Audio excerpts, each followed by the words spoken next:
Session number 48 of Ask FinTree today. Today's conversation will keep it restricted to finance careers.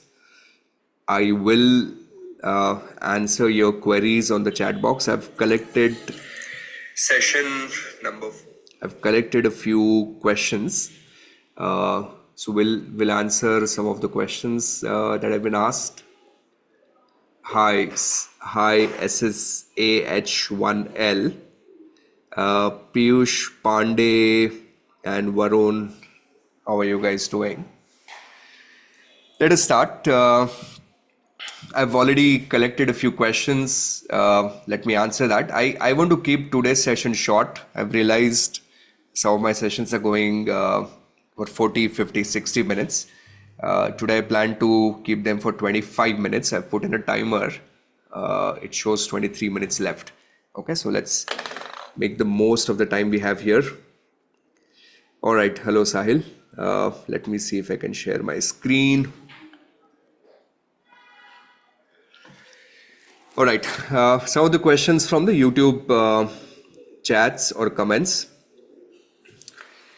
Pranav is asking, I've heard financial engineering. I hope I've shared my screen. Okay, here we go. I've heard financial engineering or quant finance from my friends, many of them pursuing masters. I want to know, what does a financial engineer do, which is different from analyst. I think, okay, very broadly now, see, I'll tell you, Pranav, financial engineering is a very, very broad term, includes a variety of different things. But generally, when you say engineering, you're more moving towards more of data science. So it's kind of an intersection of, think of this as, three Venn diagrams, maths, data science, and finance, right? So you're at the intersection of these three. So the profile would be more quant oriented, more data oriented type of profiles. And analyst is more, more quality oriented. Okay, can an engineer work as an analyst? Yes. Can an analyst work as an engineer? Maybe not, right? I mean, if you're someone who's a CFA, gives you great understanding of finance as a subject, but does not give you that much of depth of data science. So that's roughly how you want to look at too. I like this program. I think there are good opportunities in the future. Anything that's intersection of data and data science and finance today, I think these are good opportunities to explore. Then Braham something. I have 9 years of experience in sales, cleared level 1, want to switch my career. Recruiters are asking for experience. Would it be advisable to internship? My opinion is no. I mean, if you've already worked in sales for a long period of time, wouldn't make sense to kind of leave that job and then take a core finance internship. Rather, why not look at, profiles which are at the intersection of sales and finance? Okay. Now, recently I saw a LinkedIn post. I don't know who, but if you search, you'll find it. Someone was making fun of one MBA marketing candidate, who's an MBA marketing student, who did CFA level 1 because his CV would look good, right? And then someone else made a LinkedIn post about it and people were laughing and making fun. But if you think about it, I personally feel it was a very smart move, because great careers today are intersection of multiple skills, and finance needs a lot of people who have very sharp sales skills. So if you have a sales background, you learn a little bit of finance, you've cleared level 1, look for private wealth type of roles. Will be difficult to break in, but if you apply enough and you keep on learning, I think you would get your first break, and then you should be able to build your career from there, right? So definitely worth trying. Internships is probably not a good idea. How to get into equity research as a BCom graduate? Okay, in terms of skill, you need to be really good with financial modeling. Again, I know a lot of people, these days, there are cohorts being run, and a lot of people, uh, are trying to learn these skills. And I think a lot of people end up focusing on formulas and how to write Excel, how to generate an Excel file, and what's the logic behind equity risk premium and RFR. Now, in practice, honestly, these things don't matter as much. What really matters is your ability to understand the business environment, and then put some context to it, and based on that you forecast numbers, right? So learn modeling from understanding business perspective rather than Excel. Excel is something you learn anyways with practice. So learn financial modeling, learn and read a lot of conference calls, and apply for internships. Okay, that's your segue. Once you get your first break, then after that things are easy. CFA will help, not mandatory, but gives you good background knowledge of how finance works. What are the exit options after working in equity research 3-4 years? Okay, good question. Um, I mean, if you're on the sell side, obviously a good option is move on the buy side. If you're on the buy side, you're already closer to money. Look for better jobs, better opportunities. I think 10 plus year, you can look for fund management type of roles. If you want to start on your own, get a SEBI RA license, set up your own, investment practice. You can start advisory practice, build a research subscription model, plenty of options available. Can I get into investment banking or equity research after FRM? I mean, yeah, in a broad sense, equity research is a no-no, out of question, will not happen, Spencer. Investment banking, yeah, you would be part of, larger umbrella of investment banking, but FRM is more suited towards risk management. If you want to be in front office investment banking, MBA will help. If you want equity research, CFA, financial modeling will help. Can you add in private wealth and portfolio related info too? I think this is in context of my career discussion, maybe in the subsequent session. All right, let me pick some questions randomly. What specific tech skills can CFA would do to enhance? I mean, see, these days with AI now, coding has become easier, but basic understanding of SQL and Python will definitely help. So if you have to work on the tech front, I think I'd recommend working on this. Data visualization, look for something called as a Power BI, look for Tableau. Right? These two tools are being used heavily, and I think you're good to go. Any views on Vijay Mallya podcast? Don't care. All right, let's look at some more. Viraj, job market is very difficult. Everyone is asking for experience. What should I do? Internships. That's the segue into getting in. Opportunities for I think I've answered these questions before. All right, let's see. Not a booster.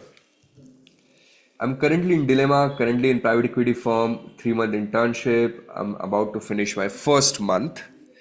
Other issue is that I've given interview in EY India role position long back, selected for this, offer letter is awaited. I do not like account tax. Okay. I think my team did a lousy job with this. I got an offer from another bank, 1-year apprentice program. Okay, sorry, I'm not sure. I'm not in a position to help. I don't know the whole context of this comment. Okay, let me come to live chat box now.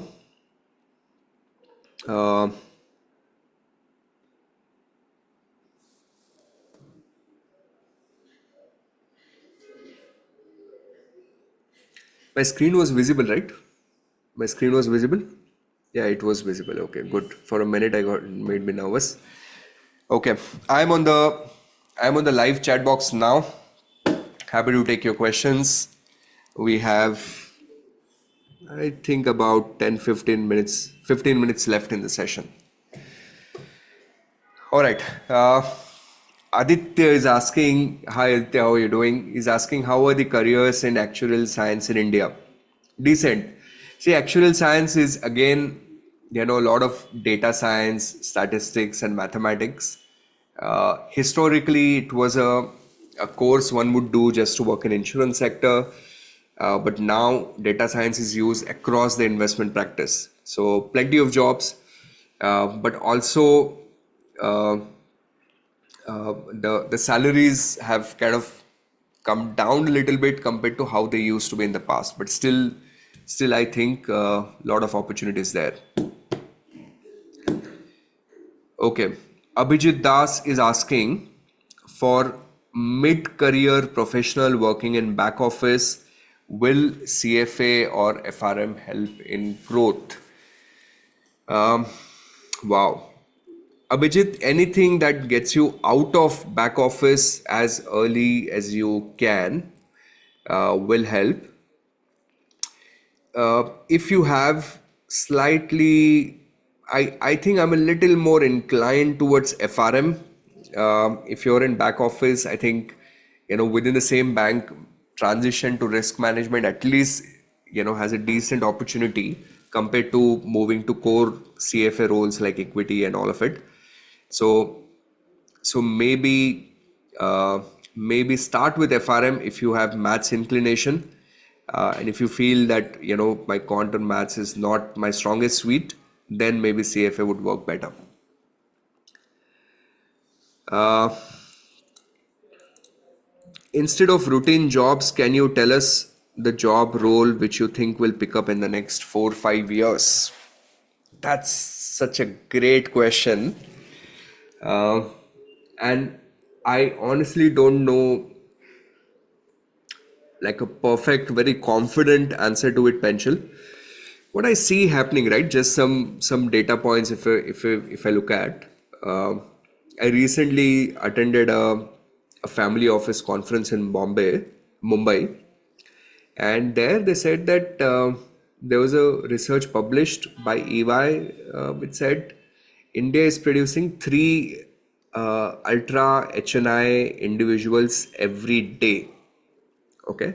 Now their definition of ultra HNI was 30 million US dollar, which is roughly about 250 crore rupees. So India has three or more people, new people, which are coming into that bucket with 250 crore range. So, so what I see is that this segment of ultra HNI and HNI will grow really, really fast in India. So any career revolving around this ecosystem generally has, I would say, has a very good opportunity. Now, I will take this ecosystem and then explore this in multiple angles. For example, a lot of these guys will require help on, let's say, setting up a trust, right? So I will find some opportunities, maybe, somewhere around legal plus investment side. A lot of these guys will need specialized investment advice, so I'll explore those areas. Uh, so the whole private wealth ecosystem to me looks very interesting. I think we'll have a lot of demand. Uh, Second area that I really, really like is credit. Okay. Now, India has a massive underpenetration of credit as a ratio to GDP. Credit means just loans. Um, Now, if you look at the cultural difference between India and the US, let's assume there is a low or medium income level family in the US, and they want to make a purchase. Let's say like they want to buy a washing machine.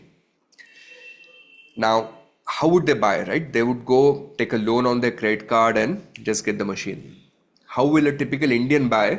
हम लोग पहले save करते हैं, that's what we'll do. We'll save money. Once we have enough money, then we'll go and buy those washing machines.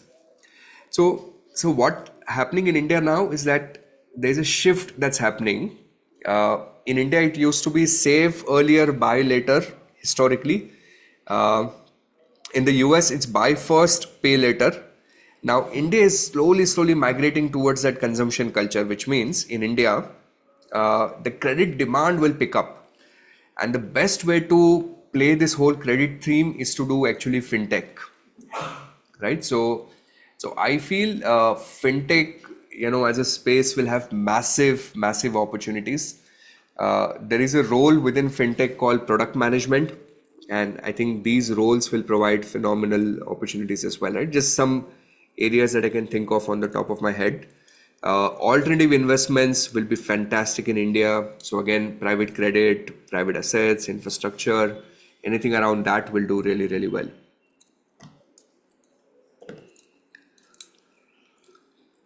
Okay. Uh, Lucky Side. Lucky Side says, I'm doing CWM. Any views on it? Honestly, Lucky Side, I haven't studied or looked into curriculum. Like sometime back at FinTree, like this was pre-COVID, we used to teach a program called CFP here. Now, at the time of launching CFP at FinTree, we studied CWM, and I went to their Wikipedia page just to understand what's with that institute, and I realized they've had a lot of corporate governance issues. I think that institute was acquired by someone, and all of those things happened. And then once I read that, I kind of lost interest, so I did not pursue it further. So that's the only knowledge I have about CWM, nothing more than that. But based on what I see in the market, with a lot of these distributors in the wealth area, they're more likely to study for CFP as against CWM. So maybe that's something that you might want to consider. But again, my knowledge is shallow, maybe requires a little more understanding. Neha Advani, hi Neha, how are you doing? Why aren't you in the classroom, Neha? I just finished level 2 class. Neha says, I've cleared level 1, planning to do an L2 in May. I have 6 years of experience. I want to switch out of operations. What are my other options? Neha, for you personally, since I know you well, I think for you, some sort of a wealth setup will work out really well. Not a pure sales job, but maybe some sort of a research job in a medium-sized wealth is something that you can explore. Any role that also requires some sort of a managerial aspect, I think you'd be able to do that well, no matter what type of organization you're looking at, right? So some of the options. Okay, let's see what else we have. What are your views on IIQF? I haven't heard much. I haven't heard great.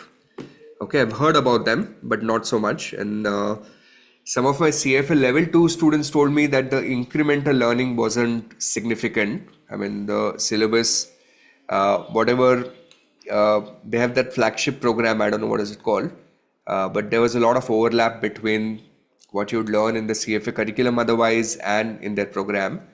So compared to the price that was paid for the program, maybe it was not worth it for CFA candidates.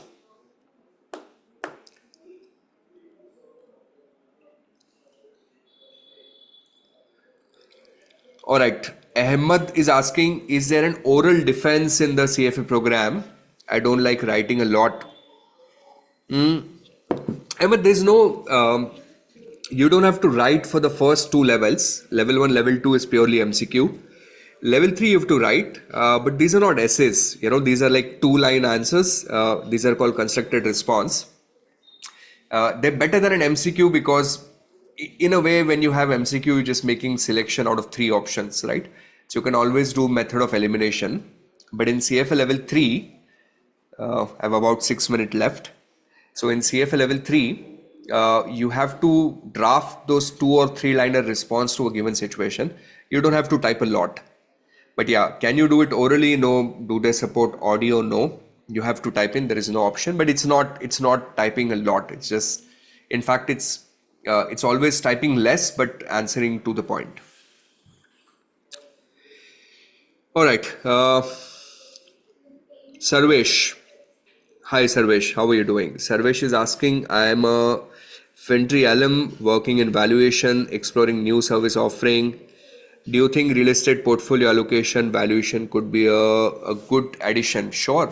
See, real estate is a fantastic space to be in. Real estate is kind of even today's large chunk unorganized, it's still a black box for people to figure out, how to allocate money in real estate. Uh, so if you build some service around real estate, it's definitely, worth doing. Let me show you something. I was studying this stock some time back. Let me see. Sarvesh, this is for you. If you can see my screen now, there's a listed business called Prop Equity. They're listed with the name of P Analytics. They do anything and everything around real estate. They've gathered a lot of data, and then they also provide variety of different services, right? So research, consulting, collateral. And since it's a listed company, a lot of data would be available. So why not study their business and see if there is anything uh, that you feel your firm will do, because I know what your firm does, and then see if there are some synergies there. Either you can work together them, compete with them, just figure out some opportunities. Okay, good. 5 more minutes. Let's take some more questions. Uh, Parv, I'm planning to pursue CFA but haven't took advanced maths in 11th standard, and I'm right now in second year of college, interested in finance, but I want to know that basic maths is okay for CFA. Yeah, absolutely. I think even a reasonable level of understanding of maths is okay. You don't need a lot of maths, to be honest. You just should be willing to learn. Okay, you'd get comfortable with numbers as you spend more time on it, but you should be willing to learn. It's okay if your maths was not great or you haven't studied a lot of maths before. For CFA, FRM will expect you to have certain level of maths. Energy. I want to build a career as a trader in hedge fund. What should be ideal roadmap? I'm currently L1 FinTree student. Okay, so finish couple of levels of CFA, work for 2-3 years, go to US, go to some top 5, top 10 university, do a master's program on quantitative finance, and look for which colleges are these hedge funds going to recruit. Start applying. You should be able to find something.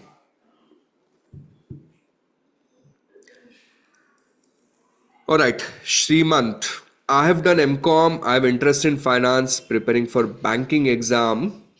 Would financial modeling course only without experience get me entry level job in equity research? No, Srimant. See, financial modeling is, um, it's like practicing to drive a car, but you cannot drive if you don't have a license, right? You need some sort of an anchor on your CV.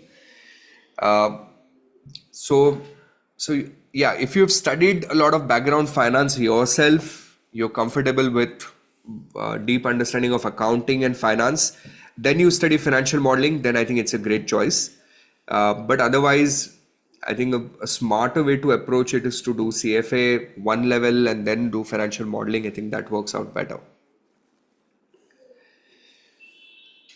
Okay. Is CAIA worth it to get into hedge funds? I don't know. I don't have a view on it. I haven't met a lot of people who've done it. I don't know at least in India, I know employers are not looking for CAIA. In fact, many of those guys don't even know what it is. Maybe in the US, yes, but again, honestly, I don't know.